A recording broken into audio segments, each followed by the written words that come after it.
नमस्कार दोस्तों, नमस्कार। आज मैं आप लोगों से मिलने के लिए फिर आगे आपकी याद आ रही थी। मैं सुबह से देखो याद कर रही थी आप लोगों को भी आपसे मिलना है, तो थोड़ी देर बातचीत हो जाए आप लोगों के साथ तो अच्छा है। यही सोच के आए। आज मैं अपने तुम आप लोगों को अपने मिलिट्री की कहानी सुनाती थोड़ा बहुत। देखो हम मिलिट्री में क्या क्या होता। जब हमारे ज़माने में जब हम मिलिट्री में थे, तो मिलिट्री में देखो बहुत अच्छी एकता होती थी।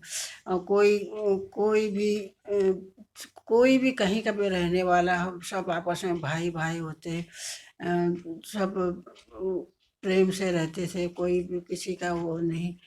किसी का भी कोई दुख तकलीफ हो तो हाथों हाथ उनका वो होता था।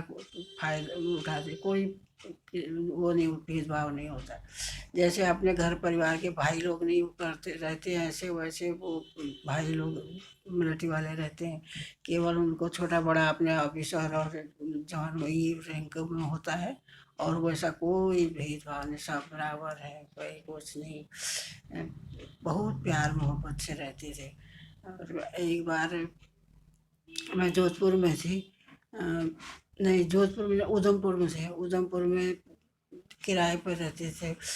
वो M S M S M S होती है। एम एस भी उसमें सिविल सिविल वाले होते हैं, मतलब सरकारी वही सिविल होते हैं, मिलिट्री की मतलब नहीं होते वो।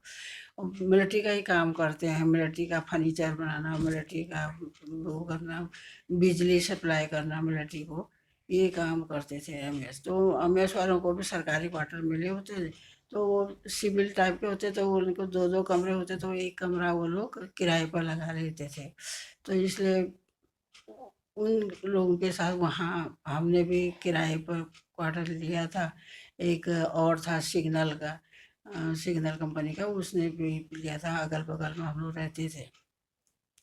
उस सिग्नल वाले के बेचारे की रात की ड्यूटी लगती थी, और उसका एक छोटा-सा बच्चा था, फैमिली थी। मेरे हमारे पास भी एक छोटी बेटी थी, उसका बेटा था। तो रात को वो ड्यूटी चला जाता था, वो अकेले रहती थी। तो एक दिन कैसा हुआ कि उसका बाहर को एक खिड़की, अब लोकल क्वार्टर से ऐसे ही बने हुए सरकारी, तो किचन बाहर को एक थोड़ा-सा जगह घेर के उसमें बना रखा, दरवाज़ा लगा रहता है। उससे किचन से अंदर को खिड़की थी कमरे में देखने के लिए। और कमरे में जाके तो वो एक रात को उसका उसका किचन का दरवाज़ा ऐसे तोड़ के, टीन का पतरे का था वो, तो चोर ने उसको तोड़ के, वही कॉलोनी का ही चोर था वो, तो तोड़ के अकेली फैमिली को देख के उसको अंदर उसे खिड़की में से उसने कुछ अपना पानी की बोतल या कुछ सामान रखा था।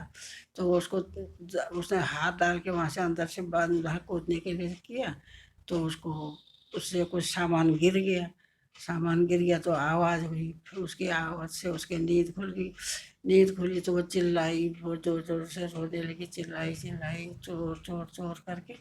तो वो आदमी तो खैर आधा उसने देखा था, हाथ अंदर को डाला हुआ था कमीज को से, उसने थोड़ा सा उसको पहचान लिया। बाकी कमरे में लाइट जली हुई थी, पंखा चल रहा था, उसके पास सामान भी अच्छा खासा सामान भी था।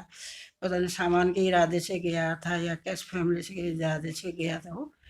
फिर वो बाहर सिविलियन सब एमएस वाले, एमएसओ की कॉलोनी थी वो, बाहर लोग सोए हुए थे चारपाइयों में लगे हुए। लेकिन किसी ने उसको भागते हुए भी जाते देखा, लेकिन कोई उठ के बाहर नहीं आया भाई, कि अरे क्या है पकड़ो करके। मिलिट्री वाले थे, वो सिविलियन थे, इसलिए वो कोई उठ के नहीं आया। तो हमको वो उसने रो रही थी, तो हमारी भी नींद खुल गई, बगल में था, हम लोग गए अंदर। तो उसको बोला, बहन जी डर के मारे काँप रही थी, कहती मैं अब इधर नहीं रहूँगी, मैं कोई दूर में मेरी कोई सहेली रहती है उसके घर जाऊँ। मैंने कहा रात में अकेली कहाँ जाओगी, क्या वो है। चलो ठीक है, ये अपने घर में सोएंगे, मैं आपके साथ सोती हूँ, चलो।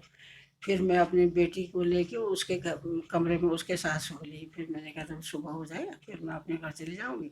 अपने बोले तब तो तुम्हारे पति आ जाएंगे, फिर सवेरे होने के बाद कोई वो नहीं है। फिर सुबह फिर रात में मैं उसके साथ सो गई, तो उसके साथ दिए मैंने। और फिर दूसरे दिन सुबह उसका पति आया। तो उन ज़माने में फ़ोन वोन नहीं थे, फ़ोन का कोई सिस्टम ही नहीं था। फ़ोन होता तो उसी टाइम आदमी को बुला लेती हूँ। लेकिन रात की ड्यूटी, तो फिर मैं ही सोई थी, तो सुबह आया, फिर उसका आदमी आया, फिर उसने पुलिस वुलिस में रिपोर्ट की, पुलिस वाला भी आया। निशानदेही पर उसने जिस आदमी को देखा था उसको पूरा फिर और मिलिट्री वाले ठहरे जब फिर क्या हुआ, कुछ नहीं हुआ, कुछ उस आदमी को कुछ डांटा आटा जो भी हुआ। फिर उसके बाद वो आदमी हम लोगों को बहुत मानता था कि भाई इतना कॉलोनी में कोई नहीं जगह, तुम लोगों ने साथ दिया। मैं रात को उसी के पास सोई रही। मैंने कहा नहीं तो अब कहीं नहीं जाऊंगी, मैं रहूंगी हमारे घर में ही, अपने आप रहेंगे, तुम नहीं जाओ। ये करके मैंने उसके साथ उसका साथ दिया। फिर वो आदमी तब से हमको वो सिग्नल का था, हम एपीएस के थे, दोनों मिलिट्री वाले वहाँ उसके किराए पर रहते थे। फिर अब फिर वो उस आदमी का वो वहाँ वैसे होने के बाद फिर कुछ दिन रहे हम लोग वहाँ। फिर उसके बाद उसने भी क्वार्टर चेंज कर लिया, हमने भी चेंज कर लिया, दूसरी जगह चले गए। इस तरह से फिर पता नहीं आज वो लोग अगर मेरी कहानी से अगर वो सुन रहा होगा कहीं जहाँ भी होंगे तो ये सब सच्ची घटना पर वो याद करेंगे वो लोग भी, दुनिया में। लेकिन अगर भूल गए तो कोई बात नहीं, नहीं भूलेंगे, ऐसी बात है कौन भूलता है वैसे। लेकिन ठीक है, ये हमने भी उसका साथ दिया, वो क्यों भूलेगा, हम भी नहीं भूले उसको, वो भी नहीं भूला। लेकिन यार जब साथ में हो तो सब भाई भाई होते हैं। मिलिट्री वाले कोई ये नहीं सोचता ये उधर का है ये उधर का है, जो भी है मिलिट्री वाला भाई भाई, एकता, बहुत एकता रहती थी। ऐसी एकता यहाँ सिविल में नहीं होती है, कहीं देखने में नहीं मिलता है, अब परिवार में ही नहीं मिलता है आजकल के ज़माने में। पहले तो बहुत ज़्यादा एकता थी, अब पता नहीं कि देखो हम लोगों को रिटायरमेंट हुए तो बहुत साल हो गए, हो सकता है अब फौज में भी ऐसा है कि नहीं है, होगा फिर भी होगा। लेकिन बहुत एकता होती है वहाँ पर, भाई भाई पर बहुत प्यार होता है, सब फौज वाले एक जैसे होते हैं। फिर ऐसे वहाँ से फिर जोधपुर से फिर हम लोग बाद में पोस्टिंग हुई, हमारी लास्ट पोस्टिंग हुई वहाँ जोधपुर। जोधपुर में भी फिर हम एपीएस में थे। हमारे वहाँ पे एक घटना हमारे रिटायर होने के 5-6 महीने पहले इनके ऑफिस का एक ड्राइवर था।